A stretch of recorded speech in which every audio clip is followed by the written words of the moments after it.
Okay. Can y'all see me? Hey. Yes. Okay. All right. Hello, Facebook family. Tonight is our third men's panel, and I am Latarsha Haughton, your transformational life coach. We will be discussing how men heal from past trauma. Tonight, I have my co-host here, Lisa Sunshine. And Lisa, I'm going to turn it over to you. Oh my goodness. So we're going to jump right in because we don't want to spend any time just shooting the breeze. We want to hear from these brothers who are going to share in their own way, in their own right, and get to the real point of why we are here. And that is we want to make the world better, starting with one healed man at a time. And so we're going to jump right on in and pick up where we left off. Golly. So we have just say hey real quick. Derek. Hey, how we doing, guys? And where you're from? I'm from Baltimore. Well, I'm from Lancaster, Pennsylvania. Originally got a shout out, Dutch country, but I'm residing in Baltimore, Maryland right now. And what do you do for a living, Derek? I'm an emotional empowerment coach, owner of DB Empowers Online Coaching. I help men master emotions and maximize their full potential to the highest level. Woo! Wow. Marko, you're next. Hello, everyone. Good evening. Brother Marko Hamlin. I'm originally from Arlington, Virginia, South Side. I'm the founder of Need You to Survive Incorporated, an organization that raises awareness to childhood sexual abuse, all about helping our men heal and move forward.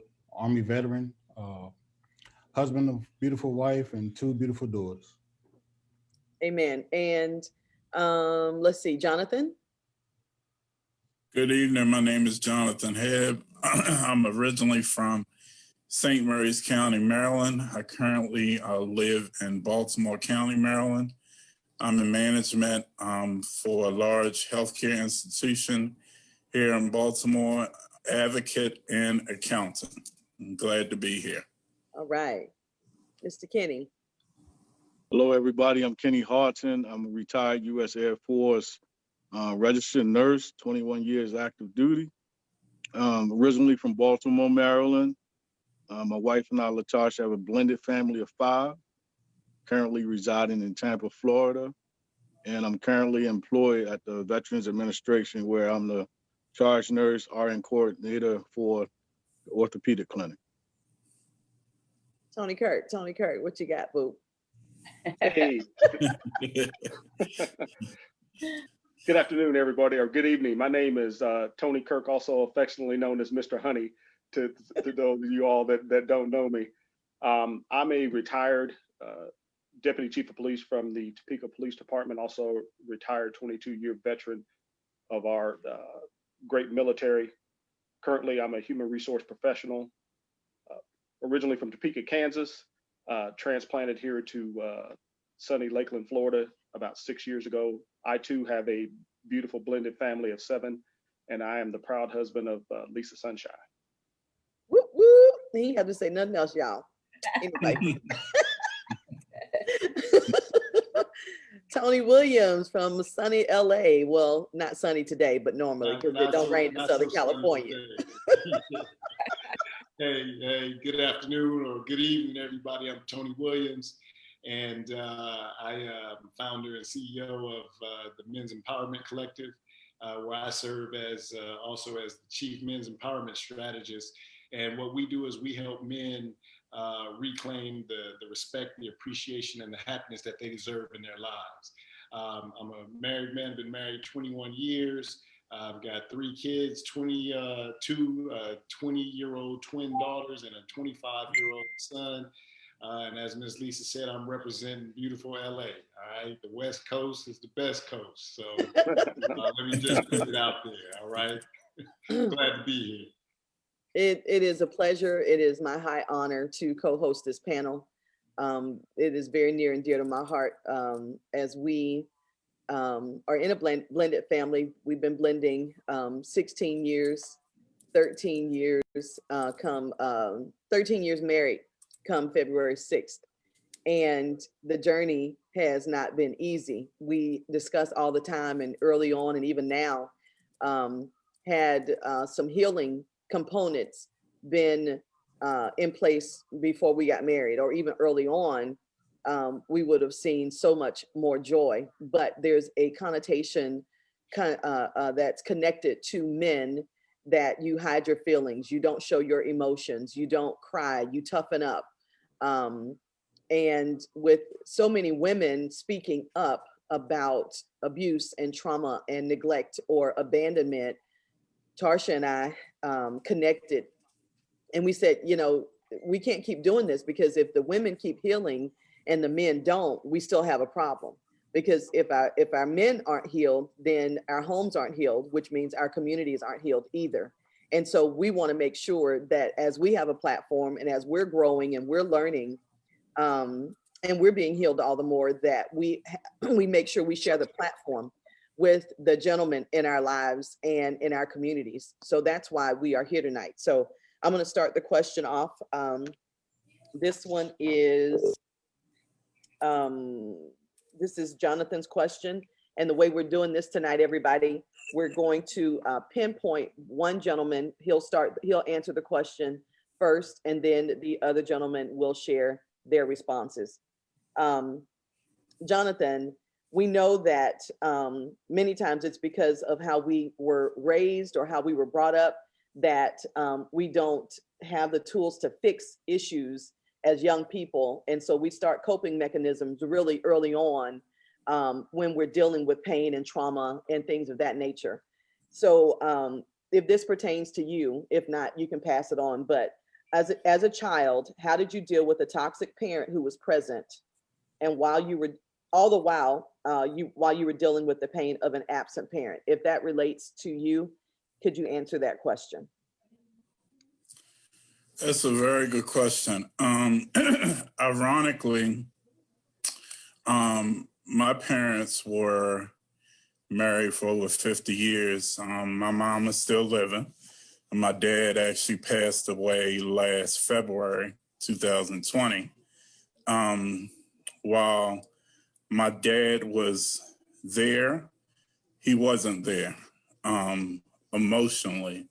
And a lot of times kind of in and out of the home, you know, him and my mom were having problems and he was doing his thing, and, you know, she was always home. But it just created a kind of a disconnect when it came to my dad. And that's something that I feel like I'm even dealing with even to this day, even as an adult, you know, just trying to reconcile a lot of the feelings, you know, from childhood. And it's great, you know, to have a therapist to work through those things, work through those issues, and just even identifying how they show up even as an adult. So that area, I just can say I'm a work in progress. It's something I'm just really still dealing with. So if any of the other guys would like to chime in, you know, that'll be great. I appreciate your honesty too. I feel you. For me, Eric, can you turn up your mic, please? Can you hear me? Is that good? Make sure everybody can hear me. All right. So, you know, for me, it was a little different. My dad was, you know, he was also the one that was there that was toxic, but he was also not there also. So I had to deal with him being absent as well. When he was there, you know, he had his own issues. He had his own battles with addiction. He was a womanizer. He was an abuser. But I love my dad. The bad part about it is my dad was my hero. I did learn so much from my dad, and it took me to get to this place I'm at now to be able to appreciate the good that was there. Because even though we had some horrendous times, some terrible times, there were still some good times in there. So I'm at a place in my life now where I can focus on the good and be more understanding and responsive to the traps that he got caught in and he wasn't able to escape. Now, how I cope with everything that was going on, it was anger. So I held it inside. I could not express how I felt to my dad. I was scared of him. I was petrified of them. So I could not express my anger. I could not express my fear. But I wanted to be a protector. I wanted to protect my mother, protect my brothers.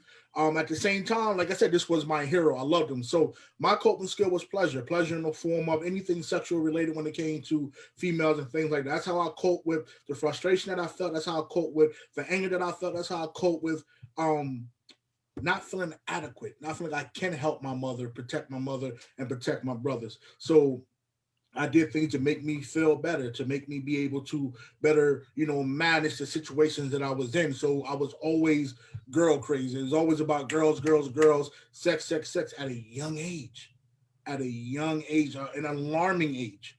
And, it was one of those things like, I don't know if my mother picked up on it. I don't know. There were some things that happened. I don't think we really discussed it.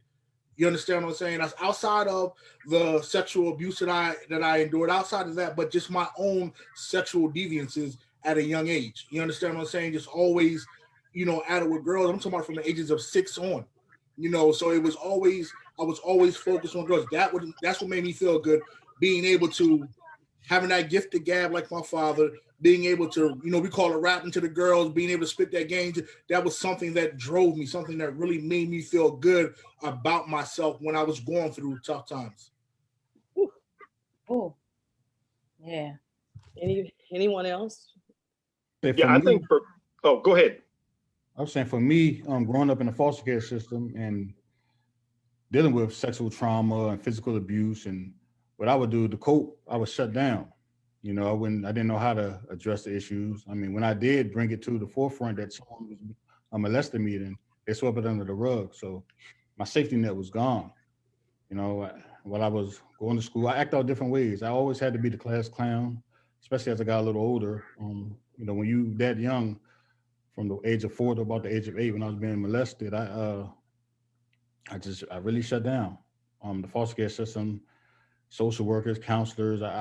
I hated going to counseling because I felt as though that they were trained, but they didn't know, how I was feeling at the time. They didn't experience, the things I was going through. So I was shut down as I got older. It was the promiscuity, messing with different women. It was trying to cope by playing sports, basketball,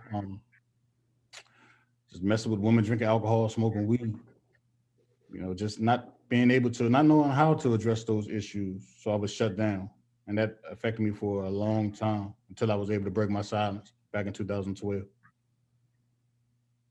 9 years. 9 years. Go ahead, Kirk.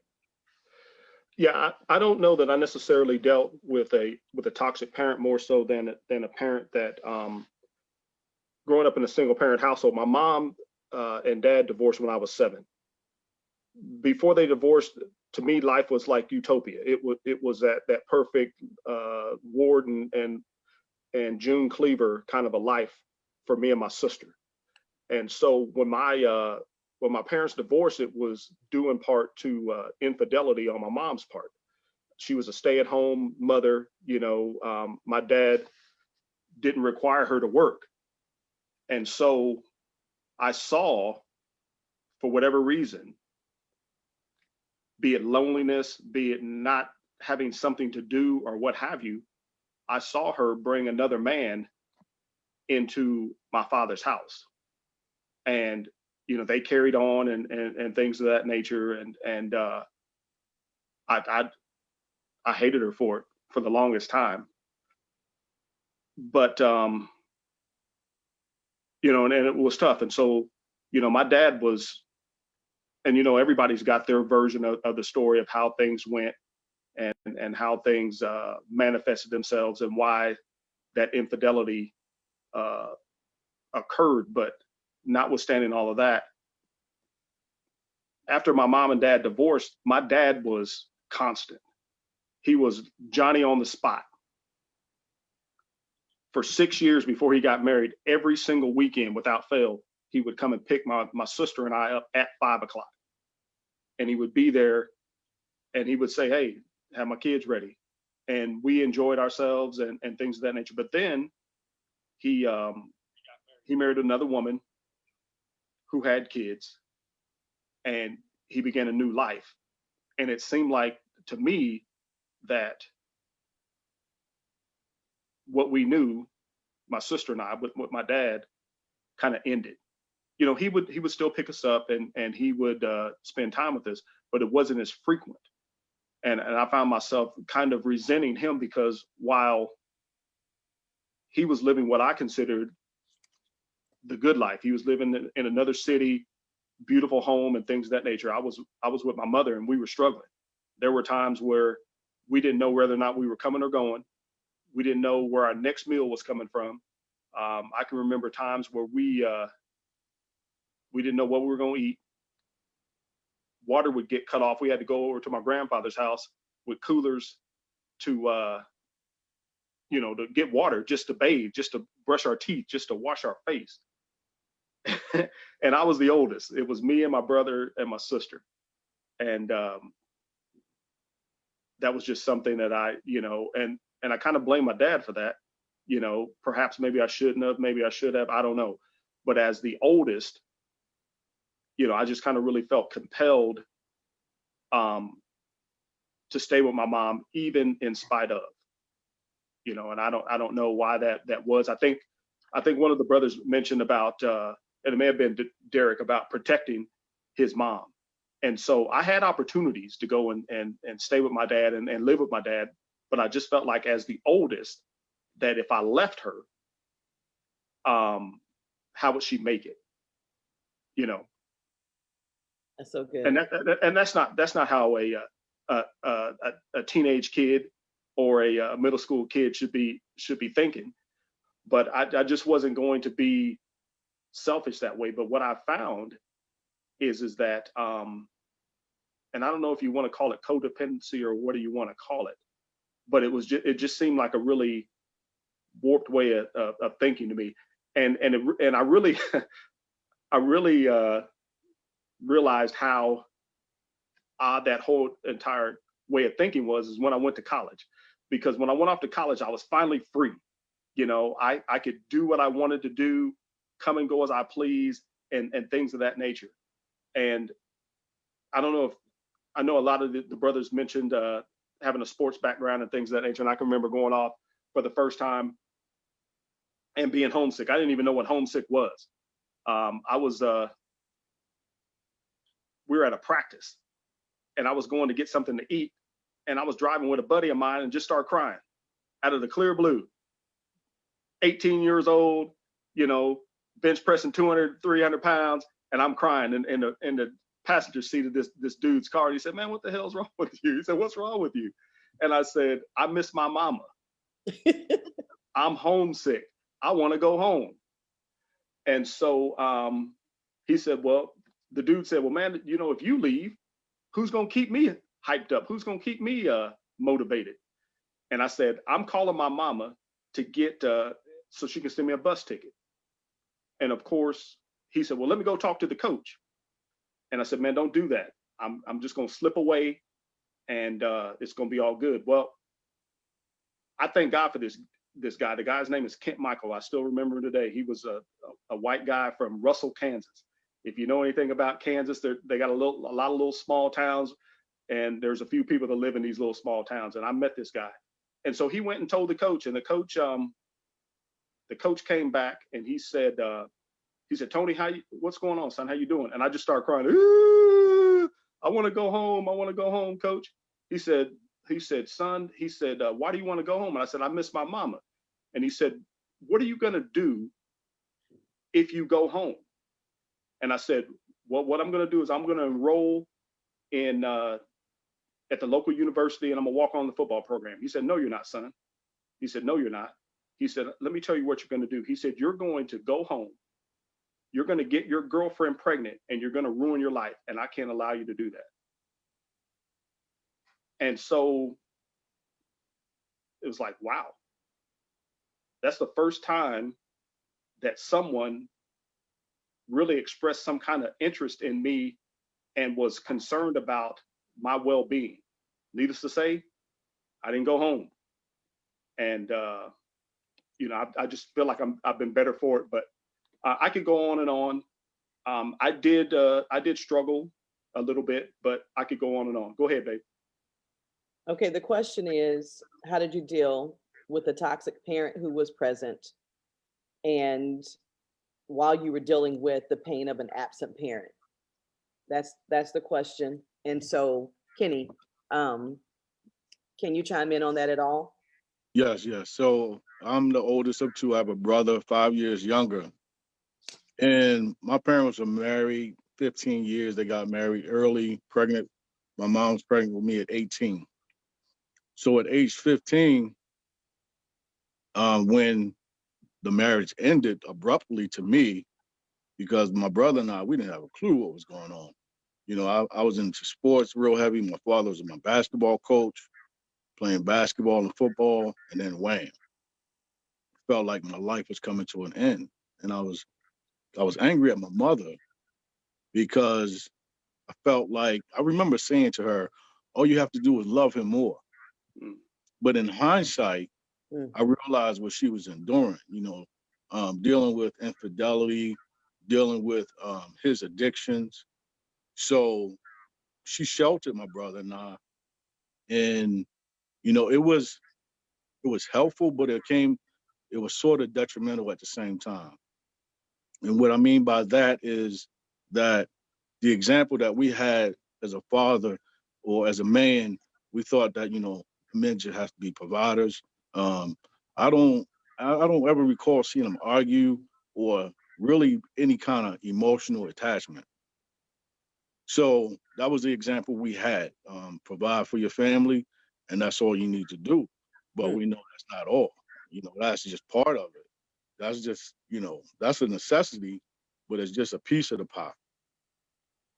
So I became angry with my mother, actually, just the opposite of you, Tony. I went and lived with my father when my parents split because I was angry with my mom because, again, my mindset, I just thought that, she was just giving up, but she didn't because she endured it for many years. Mhm. So, um, so my dad in that situation, he was toxic. My mom, she bared the burden, but and again in hindsight, I know that um, when there when there's discord in the family between husband and wife and children, I know at a certain point it's a good idea to bring the children in. You don't have to disclose, all the ins and outs, but just to give them a sort of an idea, maybe a little bit of input, because that do as I say, and um, and basically that teaches us not to become thinkers for ourselves. Not to be learn how to work through our issues or problems. So it can't be just do as I say and not as I do. Um, so I'm not sure if I got the second part of the question, Lisa. What was that second part? The second part was, while you were dealing with the pain of an absent parent, how did you deal with a toxic parent who you were living with, if that was your Right. situation? So the absence, again, my dad he was absent, not in the sense that he was gone from the house a lot. He would, you know, seclude himself um, and partake in his drinks or, drinking and smoking basically. So he was there, but it was a sense of absence because we relied on our mother for pretty much everything. And then when they divorced, again, I went to move with my dad, but it seemed like the interest or love that he had for us, it kind of dissipated. It kind of decreased over time because I felt like it was conditional of my mom and him, being married, being a couple. Yeah. So, again, in hindsight, I know that that's not the way to, treat our kids. We have to do better than what we learned as young adults.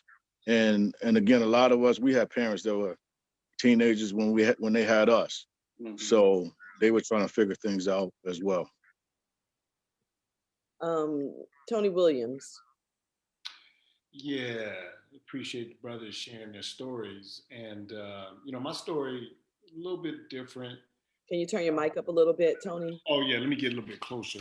Yeah. Um, so yeah, my story is a little bit different.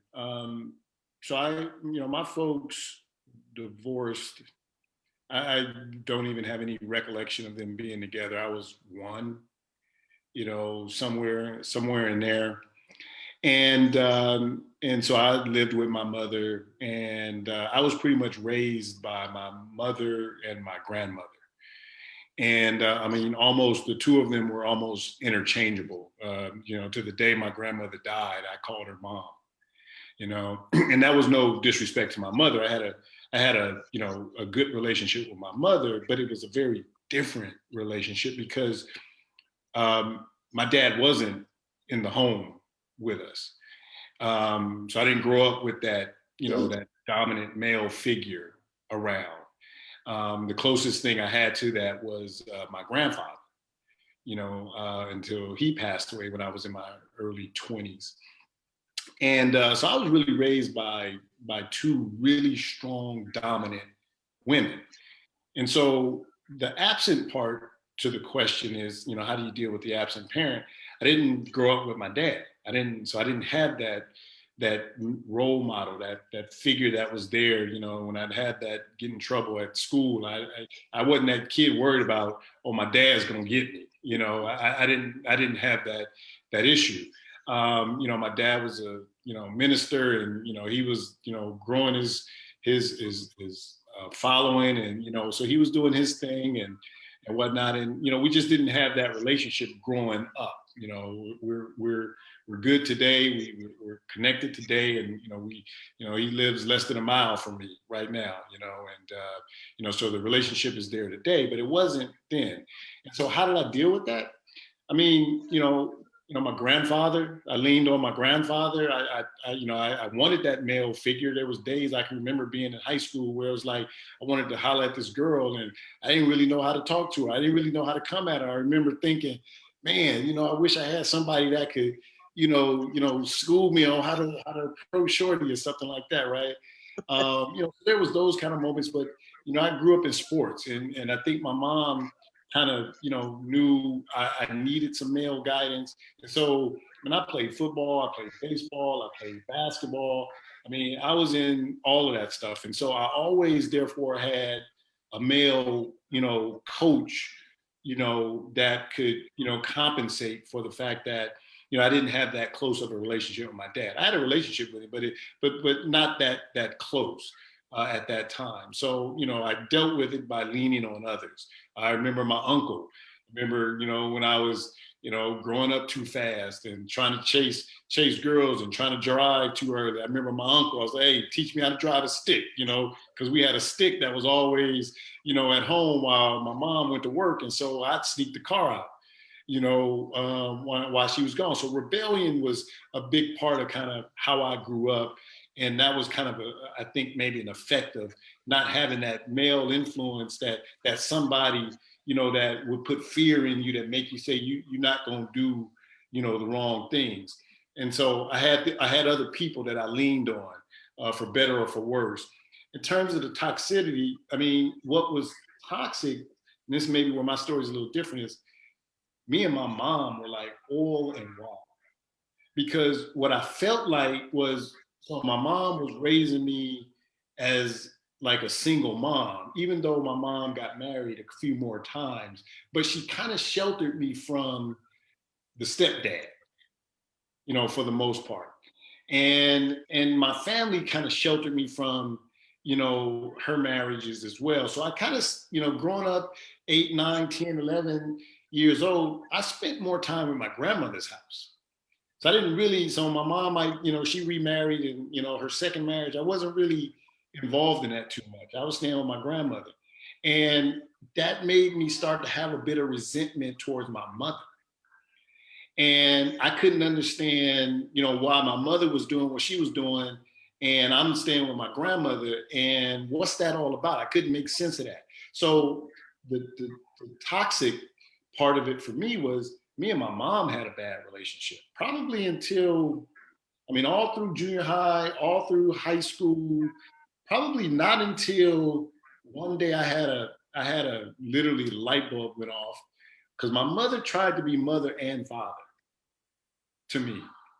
And I resented that at times. And I remember in high school going through things, I remember the day she gonna have a sex talk with me. And so she walks in the room with a little brown paper bag, and in the brown paper bag is a condom and a flyer on, safe sex and stuff like that.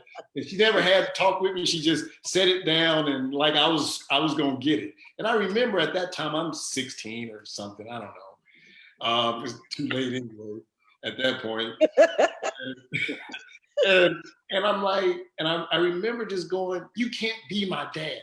Stop trying to be my dad. And there were so many moments in my life growing up and while I was in high school where I just felt like you're trying to be my dad. Stop trying to be my dad. You can only be my mother. And I think a lot of it I made up in my own head. Mm-hmm.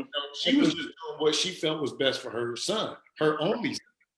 I'm her only child. So you can imagine how protective she is and whatnot.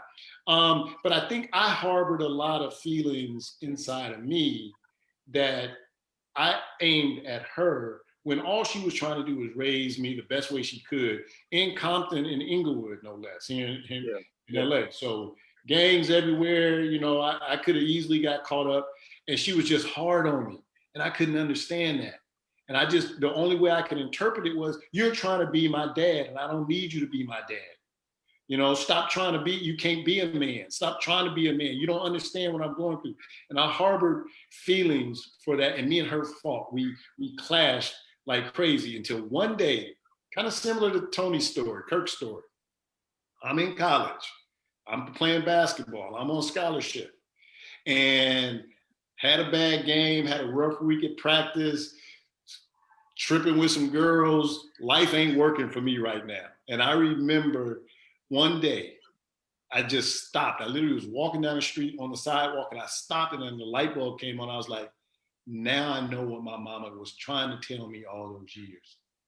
All of that toughness, all of that strictness, all of that pushing me, it clicked because I was going through things at that moment in time. I was worried about my scholarship.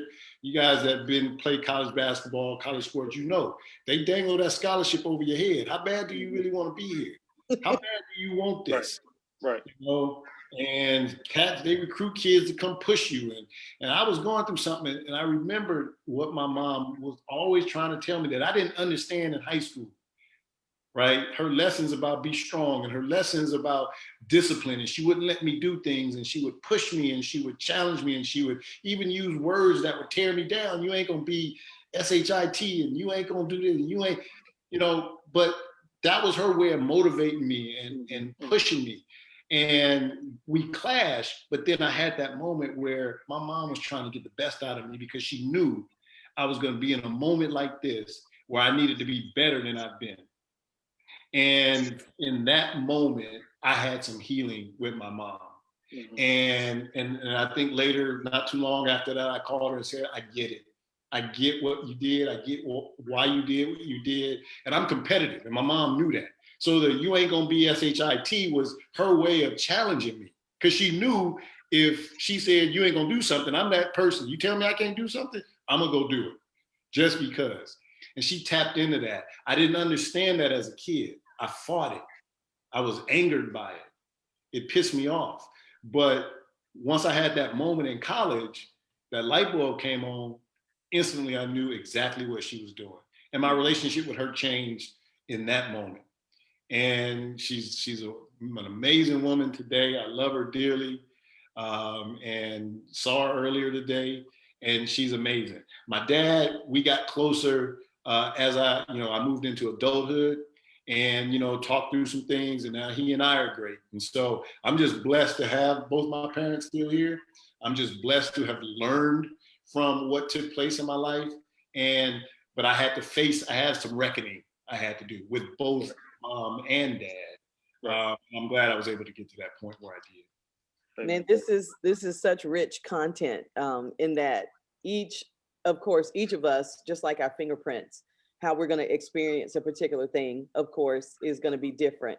And so to get so many different perspectives from very mature men I believe is just, you know, it's just, it's amazing. And you can't put a price on this kind of thing. You can't go to school and get this type of information. You can't get a degree and receive this type of feedback. So it's invaluable, I believe, and the world needs to hear your hearts. The world needs to hear what you all have endured and what you were thinking and what, you know, what you had to overcome. Because I believe, you know, men get a bad rap, and we don't want to do that anymore. We want to talk about, you know, these particular situations because it allows us in, and it allows you to really share when you don't really get to do this on an open forum or in a way where people are going to be helped by you. Like it's more to the man than taking care of his family. There's more, you know, to the man than you know, making a good living or being really good in sports. You know, there's so much more to you. There's emotions to you, and there's emotional strength, and there is compassion, and you know, all of these different traits that we really don't see a whole lot of because you're so busy doing what the world says you should do, and that is provide for your family, take care of your family, be present for your family. And situations happen. Situations happen and things come up. I remember early on when Honey and I started dating, he did this really, really, really odd thing. And he shared it with you guys, you know, earlier, that his parents divorced when he was 7. And his dad, before he got married, was consistent in picking up him and his sister and spending quality time with them. It was something he looked forward to. His dad did not disappoint until the new woman came along and they started, you know, their family, because they were a blended family as well. And he did this strange thing, and we didn't talk about it probably for about a year or so. I was like, oh, he's just being a really good dad. But one thing he would never, ever allow me to do is go on Fridays to pick up his biological children when it was his weekend. It was his honor. He took it so serious that it was for him to do, not for me to do. You know, even if he was running late, leaving work or what have you, he would just call him and say, no, I'll be there late, but I'm coming and I'll be there. And you can count on that. Because as a child, it broke him when his father remarried and started a new family. And what he had been looking forward to and had gotten used to was no longer. And so he took it upon himself to make sure he was never going to disappoint in that manner. He was going to do the picking up and the dropping off. So I couldn't drop them off nor pick them up. He took that very seriously. And, you know, once we talked about it, I was like, wow, you know, that is so good. That is so good. Like, man, you know, he stayed with that. I mean, that stick and stay, he made sure that it was his responsibility, and he did not play the radio when it came to his children. I used to call him Mr. Mom all the time, because he was that type of father, you know. So my next question is, did we talk about the dealing with conflict as a child? Did we talk about that one? We have not gotten to that question yet. Okay, Derek is the one that, so Derek, how did you deal with conflict as a child? Again, for the audience, one particular gentleman will start answering the question, and then if the guys want to chime in, they will share. I was a fighter. Being that with all the aggression that I dealt with in the household, that was my outlet, fighting. So anytime I had conflict, anytime I felt like I was being disrespected, anytime I felt like I was being challenged or whatever, I'm ready to fight. Like, my whole thing is like, I don't like feeling like someone's taking advantage of me. And I had that happen in my life. You know, I had situations where I could not control if things happened to me, or I watched things happen to someone I care about, I couldn't do nothing about. I know outside of my home, somebody with my age, somebody in my grade, or whatever the case may be, I can handle that. So, you know, I was quick to fight. I was very aggressive. I was, you know, Lord forbid, if I would have came around during the time of IEPs and everything, I would have definitely had an IEP, not because of my knowledge or my intelligence, but because of my behavior. You understand? I was getting suspended in kindergarten, and this was back in '85. You know, I was ultra aggressive. So whenever I was met with, like I said, any challenge, any type of disrespect, I drew a hard line about that. You're not going to talk crazy to me. You're not going to disrespect me. So we got to handle this right here. Like my brothers joke all the time, like every day at the school, I had a list. Like it was like, I'm going looking for somebody, you know, like, okay, I said this earlier, I couldn't get to you, but now I'm about to get with you, you know, and they always laugh. Like whenever you see D got them glasses off, it's a problem. Whenever Big D got his glasses off and it's about to go down. So I was really aggressive. I kind of, when I got into football, that really helped channel some of that aggression. So I was able to better start dealing with things then. And as I grew, I was able to handle conflict. I can't even say that as like, because I was still dealing with it wrong in my 20s, but it took a moment. Like I got fired from my correction job at like, I started there at 24, worked to like 26, and I got fired due to I was always fighting on my job. I was fighting my coworkers. I had more issues with my coworkers than I had with any inmate in the institution. I was on a shift of 45. I was the only black man on that shift. And I didn't deal well with the racism. I didn't deal well with the slick remarks. I didn't deal well with the disrespect. So I was addressing it, and I was fighting in the control booth. Okay, they said I couldn't do that. Okay, we're going to go outside and fight after work.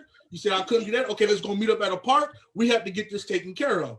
And eventually, you know, they created that paper trail. But the thing about it is I didn't know how to deal with the emotions that I felt when I felt disrespected or when I felt challenged or any type of conflict. My way, I think because I was feeling bad, because you made me feel bad, you made me feel inadequate, you made me feel like I'm not worth anything. I have to make myself feel better. I have to gain control of the situation. So, Derek, I want to ask you a question. So, for the anger that you had, this anger came from where? In your household? Yeah, so the anger came from watching my dad beat my mother like she was a man, not being able to do anything about it. Being in a situation where we've been homeless, had to sleep in cars, couldn't do nothing about it. Being sexually molested, didn't know at the time. I felt like I was responsible, like it was my fault. You know what I'm saying? That didn't happen. It wasn't really processing through it. Just, you know, the things that I seen every day, you know, in my, not just from my household, but in my environment. In my community, like the things I was doing, we're right in the middle of that crack epidemic. We're right in the middle of, you know, when it's crazy out there. And coming up at 5, 6, 7, 8 years old, I see people getting high. I see what it's doing. So, you know, I come from a tough environment. So, you know, the anger that I felt, the confusion that I felt, that had to be channeled out. And that came out times that I felt pressure, times that I felt like people were challenging me outside of my household, or I felt like someone's trying to threaten my little brothers or anything like that. That's where that anger was coming from. And I had to get that out. And it was always, you know, the wrong way at the time. Thank you. That's such a full response, Derek. Because you were such a young child, experiencing this level of dysfunction, and the abuse and the poverty and the domestic violence. What that does to your mentality and your psyche as a kid thank God you're still here.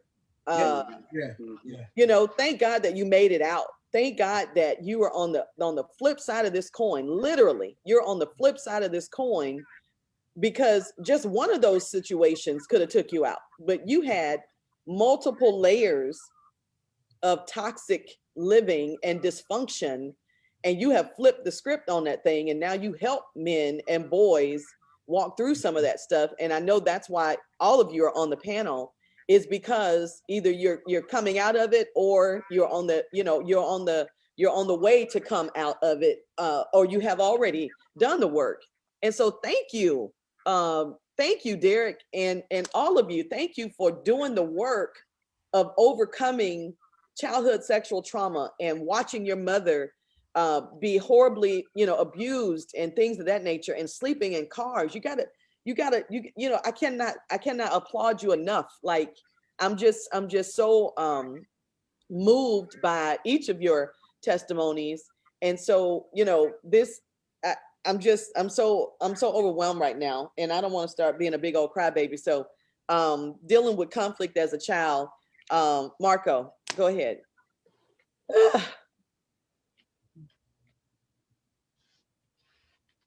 I say for me, I was shut down.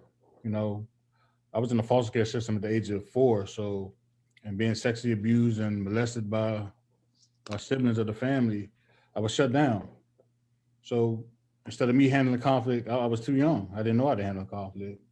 So I would be put in situations where my foster mother and my foster brother, they would make me fight, other kids in the neighborhood. They tried to toughen me up, I guess, because I was like a reserved child, quiet and very just, I've been through so much trauma at that early age. So, but they used to make me fight people, other kids in the neighborhood. And if I would lose, they would put me in the bathtub and whip me continuously and stuff like that. So I would always shut down. I hated the fight, but I lost some and I win some, and it was brutal. It was brutal. But someone mentioned about the mother and forgot which brother it was, but I would never blame my mother. It's interesting. Got me to thinking that I would never blame my mother. I always wanted to go back to my mother because that's all I knew at that time.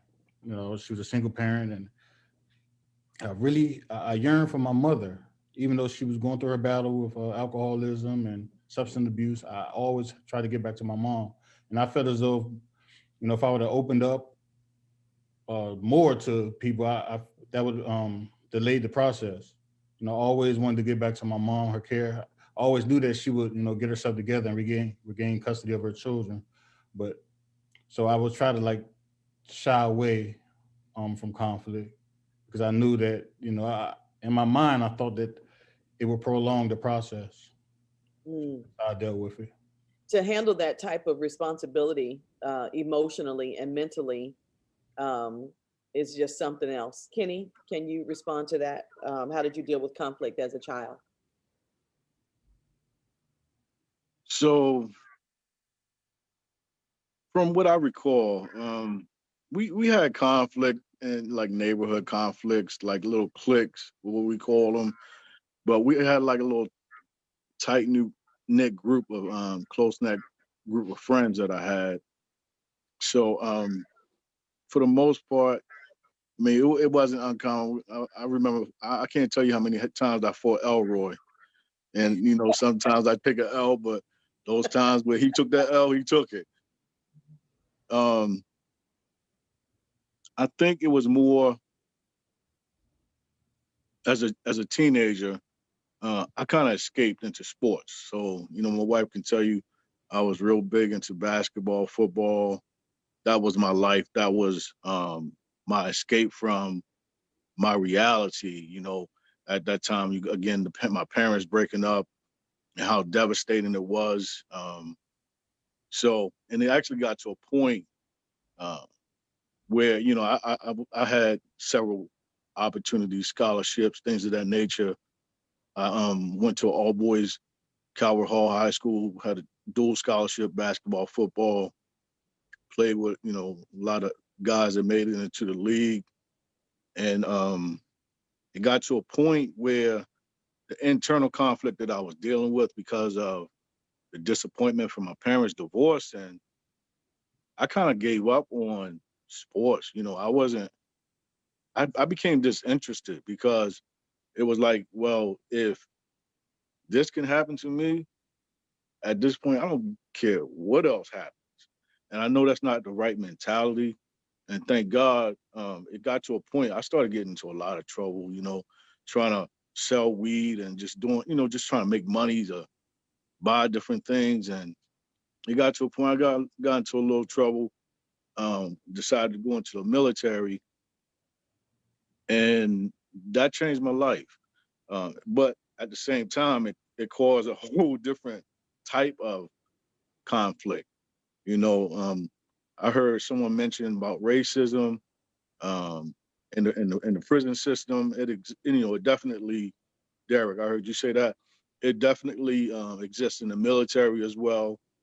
And the thing about that is you can't outwardly express your feelings because there's going to be repercussions, meaning you're going to get reprimanded, you're going to get demoted. You get demoted, that means you lose money out of your pocket, and then potentially kicked out of the military, then you have no job.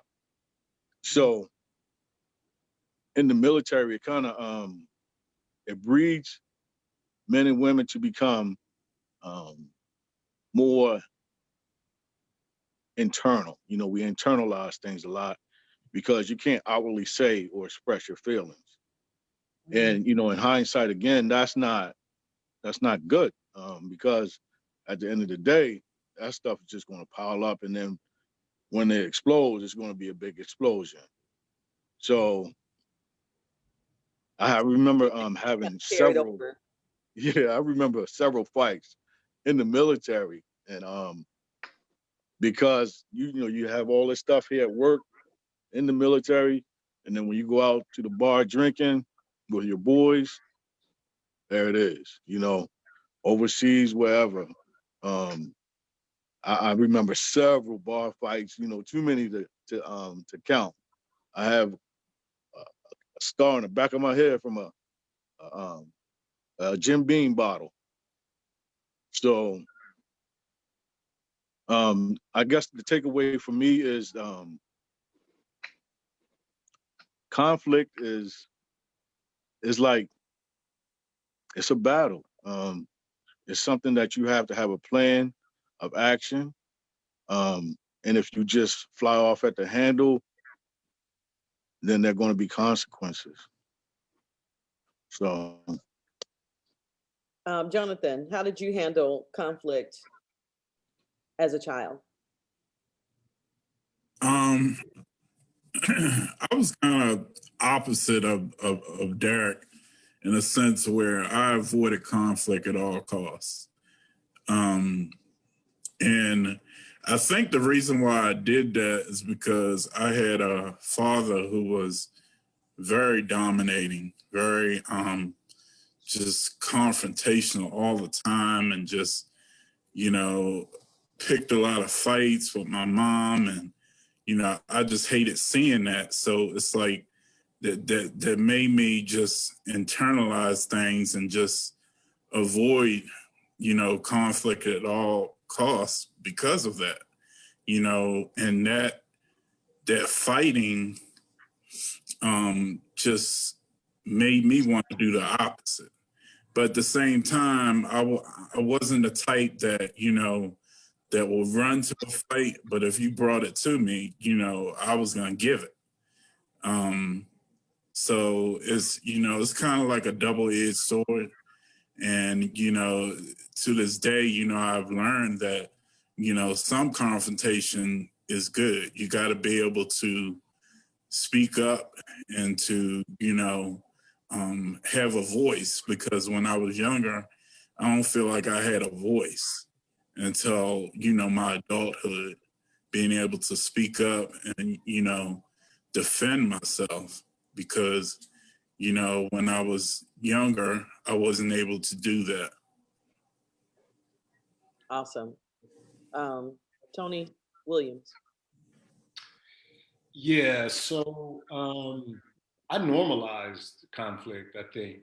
I saw it often. I grew up, you know, in a family where, you know, we did, every Friday was Friday night fish fry, you know, and we had a large family, and, you know, my family's from Texas. And so even though we was here in California, it kind of brought that Southern, you know, thing to it, you know, where the family hangs out, and, you know, everybody's drinking and eating and dancing and loving each other. And then the next thing you know, somebody getting cussed out, and somebody just got hit across the head with a bottle, you know.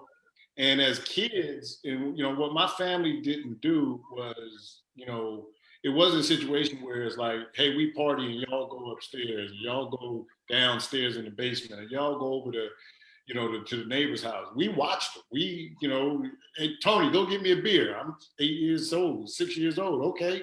I go to the refrigerator, pop the top.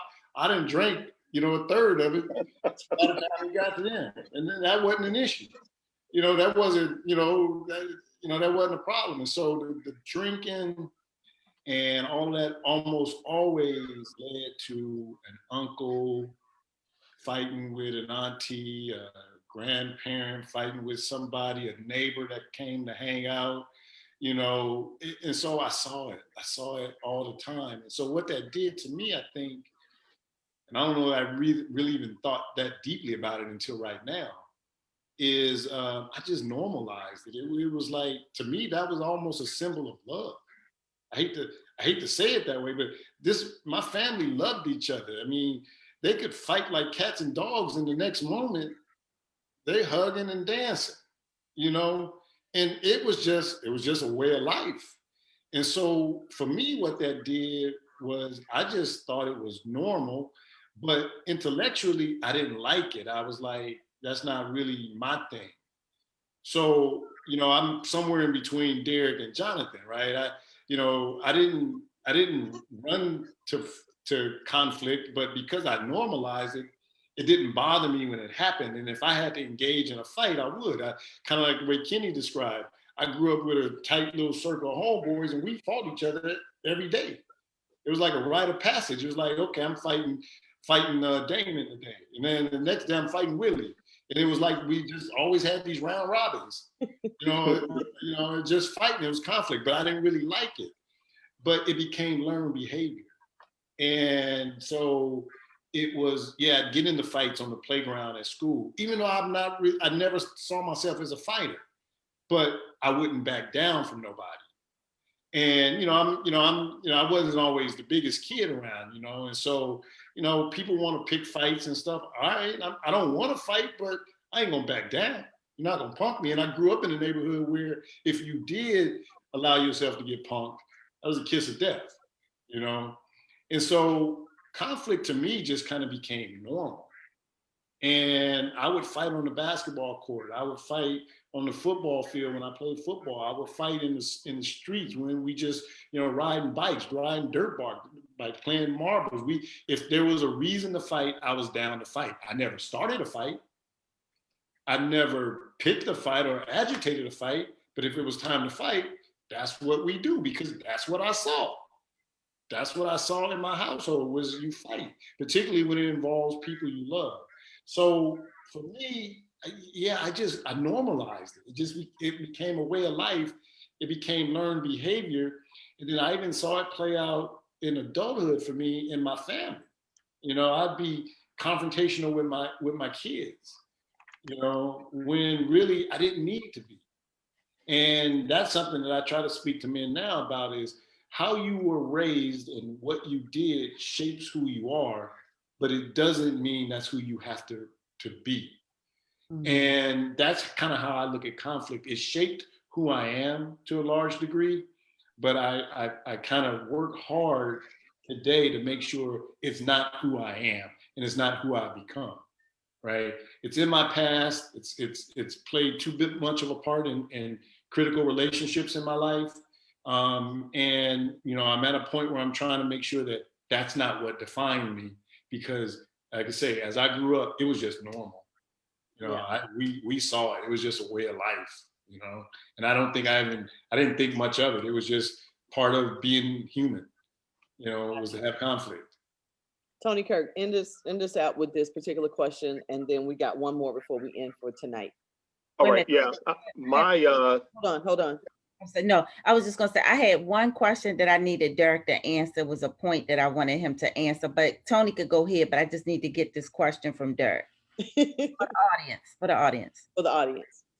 Okay. Just like Jonathan, I avoided conflict like the plague when I was a kid. I wasn't interested in it. I didn't want to argue. I wasn't into no fussing and fighting and things of that nature. And quite frankly, I think just like Jonathan, is because I really didn't feel like I had a voice. And, growing up in the neighborhoods that I grew up in and things of that nature, we did fight. And like a lot of the other brothers said, I wasn't going to pick a fight, but if you were going to bring it to me, I was going to defend myself. I wasn't going to let you, try to punk me out or push me around and things of that nature. I probably had a whole 5 fights in my entire lifetime. But one of the things that I noticed is that conflict avoidance kind of manifested itself in my adulthood. By way, of background, I've been in law enforcement for 28 years and in the military, and I deal with people all the time, and we deal with conflict all the time. And so being able to tell someone else what to do when you don't have a personal relationship with them is easy. For anybody that's been in the military, Kenny's been in the military, you know, if you've got a subordinate employee, you tell them what to do, they're going to do it, or there's consequences. Well, as an adult, I struggled through that at times, especially in dealing with my kids. I would avoid conflict at times, even with my wife. We would have conversations that were really simple, but I would find myself getting nervous and sweaty, and my lips would start trembling, and I'd start, you know, going all over the place, because it was just something that really wasn't talked about, really wasn't discussed in my family. And so I was a conflict avoider. I remember many a times as a kid growing up, and I would be getting into conflicts with you know, my kids in the neighborhood and stuff. I would think of my dad. My dad and I are the total opposite. My dad will fight at the drop of a hat, at the drop of a dime. Roy Kirk Jr. will fight you, and he's told us many stories about when he was in the military growing up. He grew up in the South. He was from Louisiana, and he grew up during the turbulent civil rights movement and things of that nature, when racism was running rampant. And so if somebody white said something to him that he didn't like, he was going at it, you know. We thank God he's still here.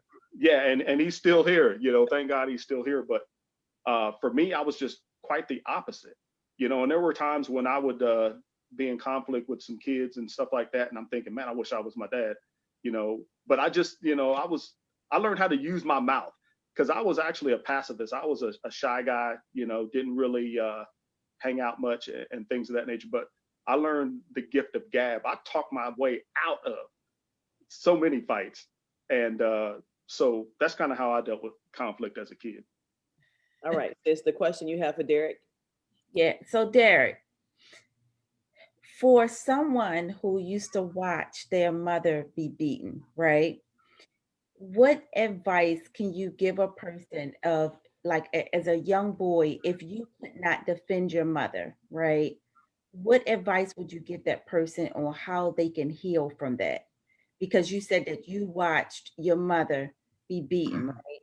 Yeah. And so as you're growing up and you look back at not being able to defend her or protect her, how can a man heal beyond that? Well, it starts with understanding and awareness. You are a child. It's not your job to protect your mother. You have to allow yourself off the hook. That was a big thing for me, to let myself off the hook. At 8 or 9 years old, it's not my job to try to protect my mother from a grown man, from my father, but I took that on. So it's about the story that you tell yourself. So the first thing is you have to let yourself off the hook and forgive yourself. You're a child. There's really nothing you can do at that time. Now, there's times that I called 911. There's times that I called my aunt, my mom's older sister, to try to come over and intervene and break it up. I remember those 911 calls. I remember, you know, and the thing about it is, for the person that's struggling, as I got older and when I was stronger and I was able to get in there and try to break it up, then I would get beat on too. So the thing about it is, you have to understand your place and your role at that time. As at 8, 9, 10, however old you are as a child, you're not able to do anything physically. And even mentally, that's not your place to do that. So you have to let yourself off the hook. You have to stop holding yourself to a standard of a man at a child's age.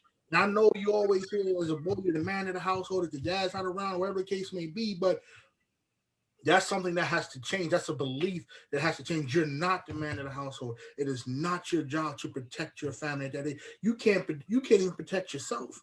Yeah.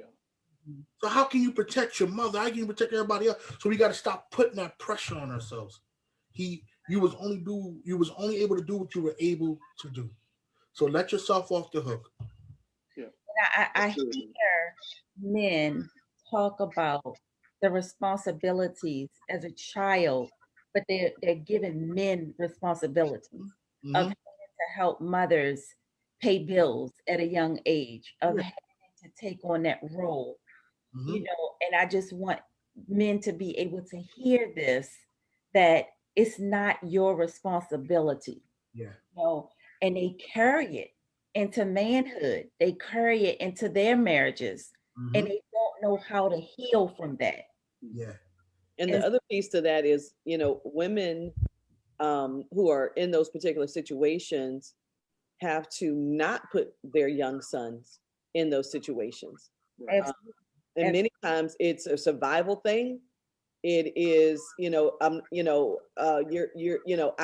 went through it, maybe they went through it when they were 7 or 8 or 9 or 10, 12 years old, and they had to work, or whatever. And it's just a cycle that needs to be broken. But when women put their sons in those situations, or even their daughters as well, in those situations, to step up to the plate as if they are an adult, that needs to stop. Right. And when you are put in that situation and you don't even have a voice yet, you don't even know what it means to articulate what you need or what you don't need, what you can carry and what you can't carry, let alone feeling like you're talking back. How do you navigate those troubled waters, right? And so we're having these particular discussions because we do want to change the narrative. Tarsha asking that particular question is to the brothers who've overcome that. But I would say to the women, to the mothers, to the young women who are putting their children in the place of adults at a young age, you gotta make sure you extend, that whatever that is to the right person and not to a child. Don't put your child in a position to look back at you later on and say, you know what, that was mucked up, man, what you did to me. You messed me up doing that. You know what I'm saying? I was only 12 years old. I was only 10 years old, and you made me feel like I was the man of the house, or I was your equal and I should be doing this or I should be doing that. It's the responsibility, of course, as men who have healed, to share how you've healed. But it's also, we're sending out that clarion call to parents who may be doing the same thing right now. They can hear how harmful it is to put a child in an adult's place, when it's that's not how it's supposed to be. Right. I want to naturally go into this question. This is not one of the questions we had written down, but I want to go into a natural flow and ask each of the gentlemen. This is our last question for now, because we promised, I think, an hour. Yeah. And as we talk about these particular things, and what each of you have endured, what you've overcome, conflict, things of that nature. One of the common denominators I've heard with each of you is you really did not have a voice. You didn't know what that sounded like. So if you could go back, or if you could begin again, and you will raise your children, how would you raise them to have a voice and to know that their voice mattered? Because you didn't share, as a child, what you were going through. Marko, you were in foster care, so you really didn't even have family to lean and depend on. Derek saw way too much. Honey just kind of figured, I wish I was my dad. I really don't have a voice. Jonathan was the same way, running from, conflict, not going to face it head on. And, TW out in LA said, hey, I'm gonna normalize this thing. This is love. This is how we get down, but it ain't right. It's not normal. It's not normal. And so how would you, Tony Williams, I'm going to start with you, and then we'll just end it out with Jonathan, and just go through to each guy. But Tony, how would you give your child a voice? If we have parents listening right now, how would you give your son, who's 5 years old or 6 or 7 or 8 or 14 years old, how would you give him a voice, your daughter, and letting them know that their voice mattered, and it's not disrespectful to speak up and share your heart? Mute. You got your mute on. There we go. Yeah, so great question. And so, Tony, I just wanted to tell you, when you're ending, make sure you tell people where they can follow you at. okay, absolutely. Thank you. Put it in the link too. Put it in the reply. Okay. Yeah, so that's a great question. And so I think there's a couple of things that you got to do. One, it starts with me as a man. I got to look in the mirror, and I've got to recognize that how my kids should be raised should not be necessarily a reflection on the way I was raised. And so a lot of brothers will do that. My daddy was like this. My mother was like this. You know, this is the way I was raised. The hood I grew up in, this is how it went down.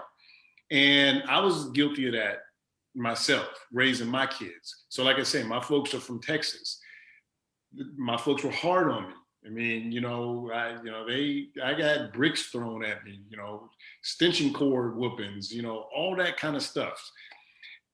And I can look at things and say, well, that's the way I should handle my kids. But the times are different. The situations are different. And so we have to be different. I can't lean on, kind of the way I was raised up and say, I've got to treat my kids the same way. I looked at my daughters, so like I said, I have 20-year-old twin daughters. And so raising them, in this era of, women, have a stronger voice, a more powerful voice, as compared to maybe, that in the past. And I want my daughters to embrace that. I want my daughters to have a voice. I want their self-esteem to be high. I don't want them to feel like they don't have a voice. And so I have to check myself. There's been times where, I grew up when Tony talked about, Kirk talked about, like in the military, if a superior said you do something, you did it. That was kind of my household environment. Was, if they told you to do something, there was no talking back. You did what you was told to do. But the kids today are growing up in an environment where information's everywhere, everybody's got a perspective, and you don't want to shut kids down, particularly young girls that are going to grow up into this world to become women, where there are already barriers and obstacles out there telling them that you can't be this, or you can't do that, or you can't say that. And so I've had to apply this in my own life, where I've had to check myself and say, when I've asked my daughter to do something and she goes, why? Or that's not, something that I really want to do right now. I would rather do this. And my first instinct is, who the hell are you talking to? You don't talk back to me like that, But I also have to stop and check myself and go, she has a perspective. She's educated. She understands what she wants to do. And so let's not shut that down, because I don't want to send my daughter into the world with this mindset that men should shut her down. And the relationship she has with her dad is likely going to define the kinds of relationships she has with men in general. Mm-hmm. And so I've had to look in the mirror and go, no, I'm going to have to be open to my daughters, my son challenging me. Why should I do that, Dad? That doesn't make any sense to me. So why are you asking me to do that? And rather than snap and go, you do it because I told you to do it, let's have some dialogue. Let's have some conversation. And so how would I support that? I think what folks have to do, create time to talk to your kids, create time to talk to your loved ones. Understand that creating, and being head of a household is not dictating that household, it's facilitating that household. And a big part of facilitating your household in a direction that you want it to go is to create the capacity for the others that are a part of that situation to have a voice. Mm-hmm. And so that's my perspective about it. That's something that I try to teach men today as I teach men to be more empowered. I try to teach men to understand that the way you get the power that you probably covet is not by yielding it, not by wielding it, but by giving it away, by giving it to others, by giving others the opportunity to feel power and whatnot. And that's how you embolden people. So that's what we do. And that's what I try to do with the people that I come in contact with. So anyone that's out there struggling with trying to provide an opportunity for their kids, let the kids have a voice, because they're our future. And if we send them into the world muted because we're shutting them down at home, they're going to mute themselves in the world. And that's not the world that I want to depend on from, when I'm on Social Security and I'm retired and I need the world to be going strong. I need to know that there's people in the world that are ready to go and ready to make a difference. So I try to start that with my own children. And, like I say, I teach this to men. You guys, that are out there, you can find me at men'sempowermentcollective.com, men'sempowermentcollective.com. And we offer coaching and training programs to really help men understand how to become the man, not that you have been, but become the man you should be. That's what our life's about, stepping into the full essence of your manhood. And it starts with a transformational journey from where you are to where you should be. Awesome. And if your 20-year-old twins are anything like our almost 19-year-old, they gonna fight you anyway. Like, you gonna listen. Oh yeah. You gonna listen. That almost 19-year-old is the total opposite of our 31-year-old. You know, our 31-year-old's just chill, you know, calm, collected, but then she gonna come up like a lion on you if you do too much. Hey, look, most of the time I can't tell if I've got 2 additional wives or 2 additional wives. Okay. That means you're raising them with a voice. Good for you. They keep me in check, and I love them to death. Yes. And I'm glad they have that strength, you know, to be able to stand up very respectfully. They're not disrespectful, but yeah, if it's time to check me, yeah, they ain't got no problem doing that. Kenny, what would you share? So that really hits home because the way as a child, and I'm sure we've all heard this, you know, do as I say, not as I do, or wait till your father gets home, or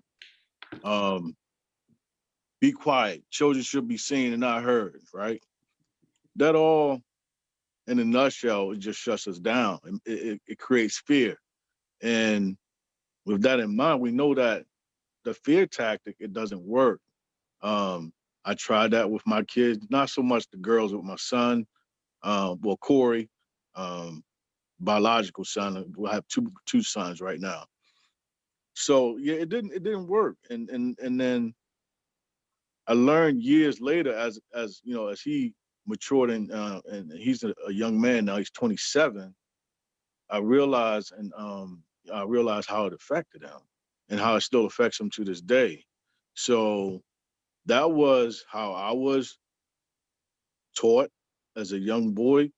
You know, the tactic was used by my mother, you know, wait till your father gets home. And then, you know, here comes senior with the brown leather belt, about to whip my, you know what, because I did something that wasn't pleasing, or, you know, being disrespectful, just being a teenager.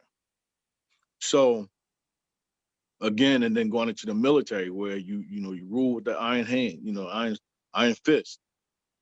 This is it, you know, and that's, again, I think somebody said it earlier, it spills over into your adult life, Right. relationships, not only your children, you know, just other relationships, marriage, personal relationship, friends, family, whatever. It all has it can impact them, everything negatively. So we have to, and I have to, be more open to their viewpoint. Again, you know, we taught them, we raised them up. We taught them to be strong and independent. And then when they give it to us, it's like, oh, why are you talking to me like that? You know, so it can't flow like that because, again, that's what we've taught them. And that's the way they should be because, again, their viewpoints, their thoughts, their feelings, their emotions, their, you know, everything is of value. So we can't shut them down. We have to be open-minded. Absolutely. And we have to have clear and open lines of communication. Awesome. Right. Thank Jonathan? you. So I have a confession. Something that Tony Kirk talked about. He talked about his dad and how his dad in the beginning was very present with them. 5 o'clock every week, their dad would come and pick up him and his sister until he got the new wife and all of that stopped. I was that man 10, 12 years ago. I had an ex, me and my wife currently, we have a blended family. I have 2 girls from my ex-marriage that me and my ex-wife adopted, and then my two daughters, 4 adult girls now. But I was that man when I got remarried. All of that stopped. I was always present in my daughter's life, and then when I got remarried, that stopped. But it didn't happen intentionally. I didn't deal with a lot of the conflict from the ex-wife, and my daughters were in a lot of ways damaged from that because of all the drama that was going on. Of course, we're in such a much better place now, and I've learned from that. I've grown from that. And, they all speak their mind, 4 adult girls, and, have so much to say. And, it's pray for me, because I'm always, it never stops. They always got opinions about everything. And, in a lot of ways, it keeps me on my toes. It's helped me to grow in more ways that I could imagine. And, but, to answer your question, I think the main thing is the importance of speaking life into your children. Right. Constantly affirming them, just building them up, letting them know they're the best thing since sliced bread. That's so important. And it that in itself helps a child, to have a voice and to feel empowered, to feel a sense of self-worth that is so important when it comes to just raising children. I think that's one of the biggest lessons that I've learned. Even when you're having conflict with them, still you can be mad, but at the same time, still let them know that you love them. Let them know that you're here. It doesn't have to damage the relationship because there is conflict. It's so important to always build them up and to speak life. And so that's my answer to that question. And that's so important in raising children. That's so good. That's a term. I thought I came up with that, 16, 17 years ago. And I used to say to my husband, babe, I'm speaking life to you. I'm building you back up, and speaking life to you where you've been torn down, where you've been, feeling beat down and, and less than and not enough and what have you. And so one of the toughest things in the world is to build up a full grown man. It is a very, very tough road to hoe. You've got to be willing to do that work yourself as well. And then it's a beautiful thing when it comes together. So thank you for using that term, speak life, because it is absolutely vital that we do that. Marko? I think it's very important for, especially men. I love talking to men, that you begin your healing process, before you try to pour into your kids, because you can damage them. When I was going through my journey, my healing journey, it was important for me, to become whole before I can really raise my daughter up. My oldest is 12 and I have a 2-year-old, and they're totally different. I tell my daughter, my oldest, I share with her some of my experiences.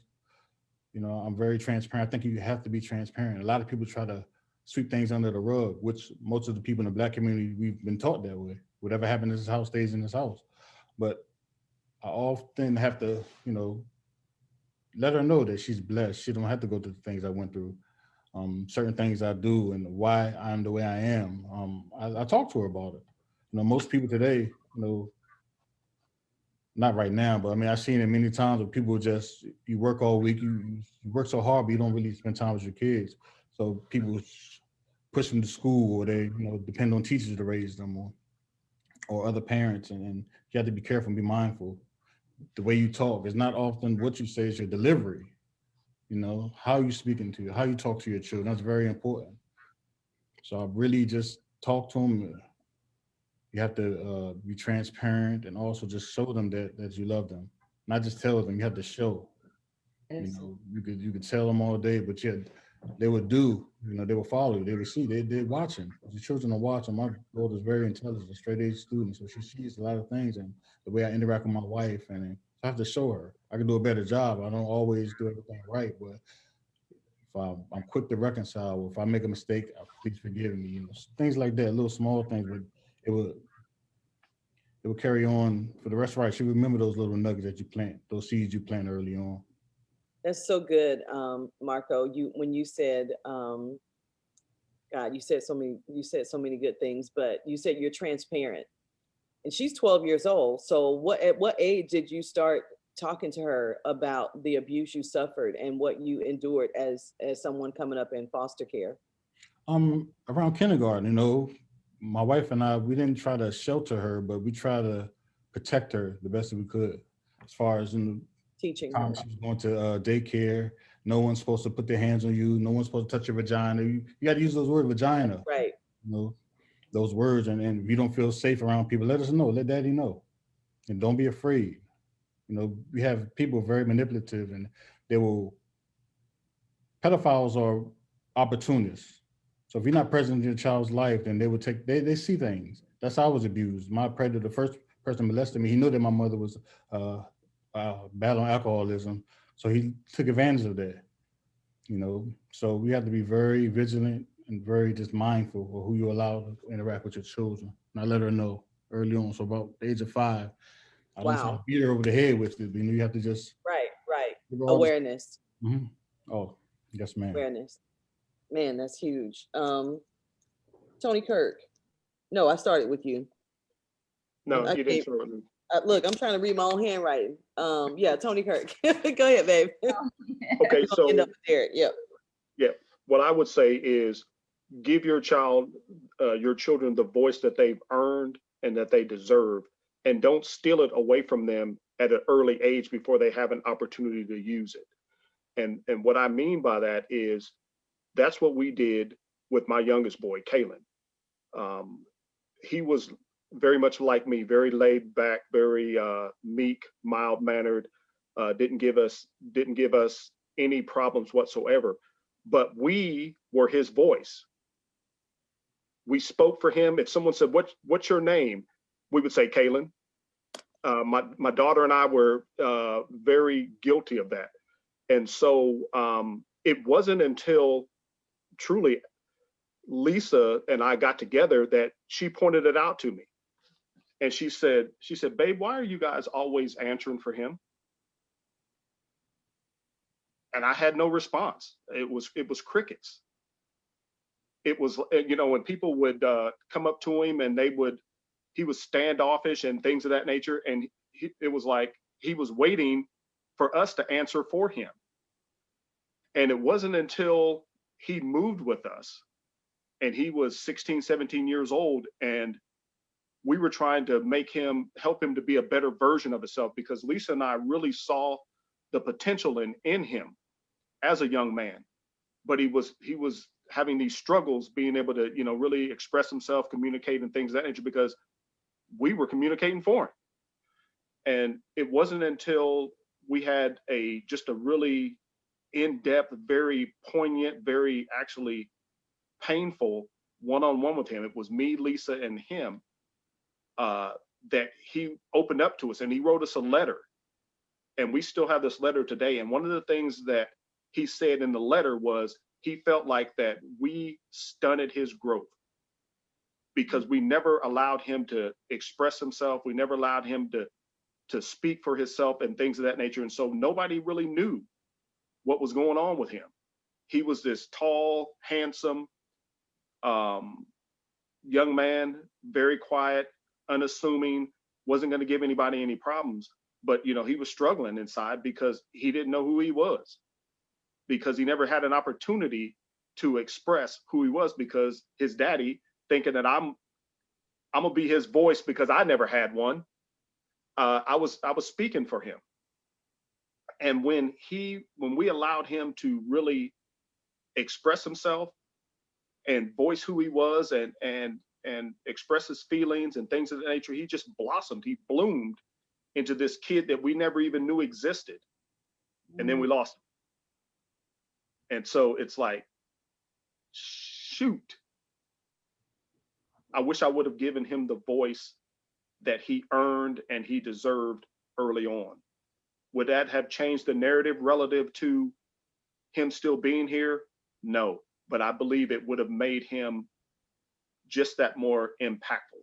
He's speaking now louder than he ever did before, while he was living. He's speaking louder now in his passing than he was when he was living. And so what I would offer up is that allow your kids to have their own voice. Let them express themselves. Let them be who they're going to be. You know, and you can encourage them to be open and expressive and things of that nature. All of our kids are, and you know, we get into some pretty spirited debates, but that really resonates with me, just to allow them to have the voice that they earn and they deserve, and don't rob them of that. Wow. Yeah. This is powerful. This is powerful. Yeah. Derek. First of all, I just want to say thank you to all the brothers on here. Everybody's, you know, you guys are bringing up some great points. I'm going to piggyback a little bit off of basically what everybody said. We're all saying the same thing, but, you know, for me, the biggest part is normalizing feelings, normalizing emotions. Letting your kids know that emotions aren't the enemy. You're allowed to be mad. You're allowed to be sad. You're allowed to be angry. You're allowed to be frustrated. You're allowed to be hurt. You're allowed to feel what you feel. Your emotions aren't the enemy. And we had to do a better job at allowing our kids to express how they feel. Now, the key in that is also, you know, using teachable moments and reframing how they're expressing their feelings. But I don't have no kids. I don't. I have a lot of nieces. I have a lot of nephews, and I treat them all the same way. I always make space for what they're feeling. I always make space for where they're at, and I talk with them about the things that are going on, and I hear them. I validate their feelings. You are allowed to feel what you feel. You're mad, you're angry. I got a little nephew that when things don't go his way at 5, 6 years old, he pouts, shuts down, wants to slam and throws it. Ho, brother. So let me holler at you for a minute. You mad? Yes, Uncle Derek. Okay, you're allowed to be mad. I understand. What are you mad about? So it's a thing about start talking through these emotions. Start normalizing that you're allowed to feel what you feel. I don't know how many times when I was younger, I heard the saying, I know everybody else here heard it too. Stop crying before I give you something to cry for. Mm-hmm. We have to stop that. If you're crying, that's okay. You're allowed to cry, especially if you have a boy, a son. You better stop crying. Stop crying. No, let them have these children. Let them feel those emotions. That's important to normalize these emotions that our kids experience, because they're natural responses to the things that's going on in and around them. Their feelings are natural responses. So when we do a better job of being aware and being open about what our kids are emotionally, that's going to open up and impact so many other things. Go ahead, Tosh.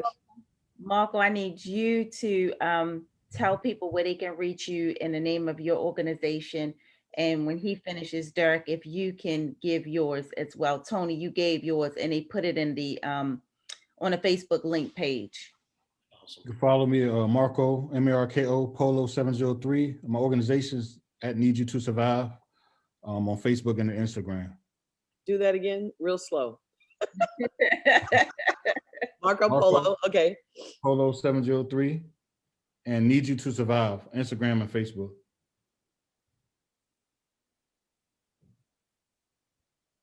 Okay, Instagram and Facebook. And Derek, Tony's gonna need his on there too. Yeah. Okay. You can reach me at Derek Butler on LinkedIn. DB Empowers on Facebook. It's DB Empowers Online Coaching. And then this is regular Derek Butler on Facebook. But my main source, my main page is LinkedIn. And you can reach me at Derek Butler on LinkedIn. Okay. TK Consulting. Tell them what's up, baby. You can reach me at TK Consulting on Facebook. You can reach me at Tony Kirk on LinkedIn, and you can reach me at Tony Kirk on Facebook and TK Consulting on Instagram. The Blended Family. Also, the Blended Family Foundation. You can reach me on the Blended Family Foundation. Kaylin Cares for Kicks, and also Sunshine and Kirk. So no, you just go straight to him. TonyKirk.com. TKTonyKirk.com for any blended family issues and support and resources you may need. TKTonyKirk.com is where you can contact Tony Kirk. So, there's never really enough time, and we could not thank you all enough. I'm looking at each of you specifically and just wish we were in the same room so I could give a big sister hug, little sister hug, whatever, and just thank you all for walking in your healing journey, specifically as it relates to who you are, who your children are, where you are right now, where you're going to be, and reclaiming your voice, reclaiming your passion, claiming the best place you can be, and that is to be a man of change and a man of distinction. And so thank you from the bottom of my heart as the co-host. I know we're going to do this again because there's just so much empowerment and so much information that comes from these particular panels. Take it away, Tarsha. You want to close this out? This was so powerful, and it was healing. I even see messages where people are talking about this was so much healing. I'm breathless at this point. I can't express to you enough how grateful I am that you put in the work to heal. I just want to thank you. And I want to tell you that I'm sorry for what you went through. I thank you for your vulnerability, and even Derek sharing about how men need to cry, right? And so I talk to men, and a lot of times men don't like to cry because society has set them up to believe that they have to be macho at all times, right? So they have to hold all of this stuff in.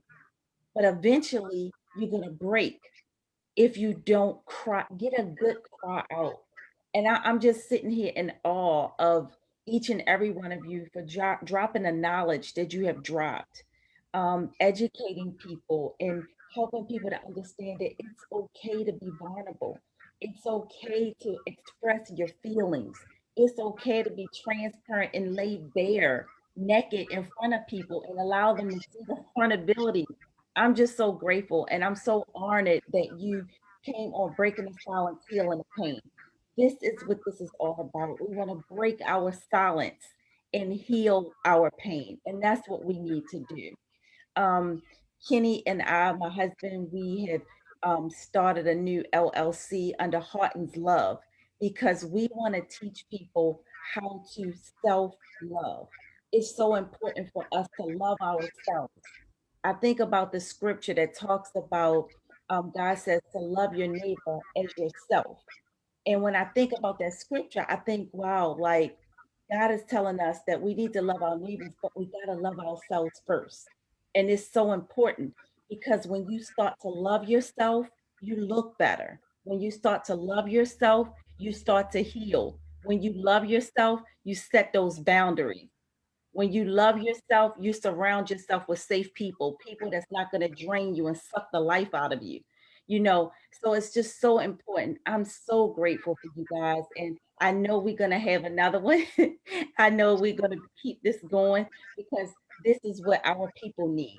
We need our brothers to rise up and heal because that's what makes the families heal. And I just want to thank you. And Lisa, you can give some closing remarks. So if anybody else want to give closing remarks, I'm so open to it. I just want to say thank you to you ladies. You guys put on a powerful platform.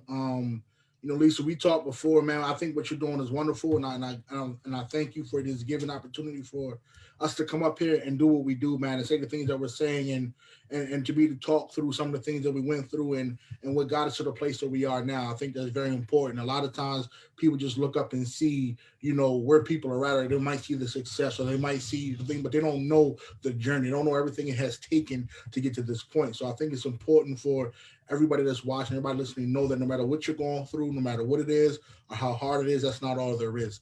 It's possible for you to adapt, recover, and grow. It's possible for you to break free from that mental and emotional bondage and live the life that you desire and deserve. So that's one thing I just want to say. Thank you, guys. Thank you all you gentlemen on here. I truly appreciate you, brothers. I heard someone say the other night, just because I look good doesn't mean that I haven't been through. And and she was being facetious, but she was being serious. And that's my translation. But really, she was saying, grace came through. I don't look like what I've been through. And I know many of you can say the same thing. You don't look like what you've experienced. If I saw you on the street or saw you, out and about somewhere, I would never, think of some of the things that you have endured. And so for your transparency, it's extended beyond us. We know people are sharing these videos. We know people are having talks around these videos. Derek, I will connect with you and Marko as well. Actually, I'm probably going to interview each of you guys separately on my own platform. Lisa Sunshine, and my tag is, I can see clearly now, the pain is gone. And when you think about sunshine, it's a beautiful thing. And then the clouds come and you're like, no, bring the sunshine back, And so when we can see clearly again, it's because we've done work. Mm-hmm. And I applaud each of you for doing the work and continually doing the work. Many of us haven't reached, our high point just yet. We're on our way and we're on that journey continually. So thank you 1,000 times over. I will be reaching out to you guys specifically, and until the founder, my sis and my friend Latarsha, says it's time to do another panel. That's where I'll see you. I'll see you specifically as I reach out and connect with you so that I can have you on my platform and share the love there. And we'll continue this. In the meantime, God bless you. God keep you and make his face shine upon you and give you peace in your heart and in your homes. Thank you, guys. Thank you so much for tuning in with us. And again, we will be back soon. See you later. Hey, real quick, I just wanted to add, I forgot to mention, check out the Made Men Project on all podcasting and platforms. We are disrupting society's false sense of masculinity and changing the male narrative. So check out the Made Men Project on all podcasting and platforms. All Is right. That MADE? MADEMEN. Yeah, Made Men Project. Stands for Motivated, Accessible, Disciplined, and Expressive Men. Wow, come on. Yeah. That's awesome. That's awesome. Mm-hmm. Yeah. I'll be getting with all the brothers on here. You all will be guests on there, so I'm gonna send you the invites so I can get you as a guest on the project. Believe me, every brother on here is getting an invite, so check your inbox soon, okay? All right. God bless you guys. All right, guys. You guys have a great night. Good night. Good night. All right, thanks, fellas. Bless you all right. Right. Good night. God bless.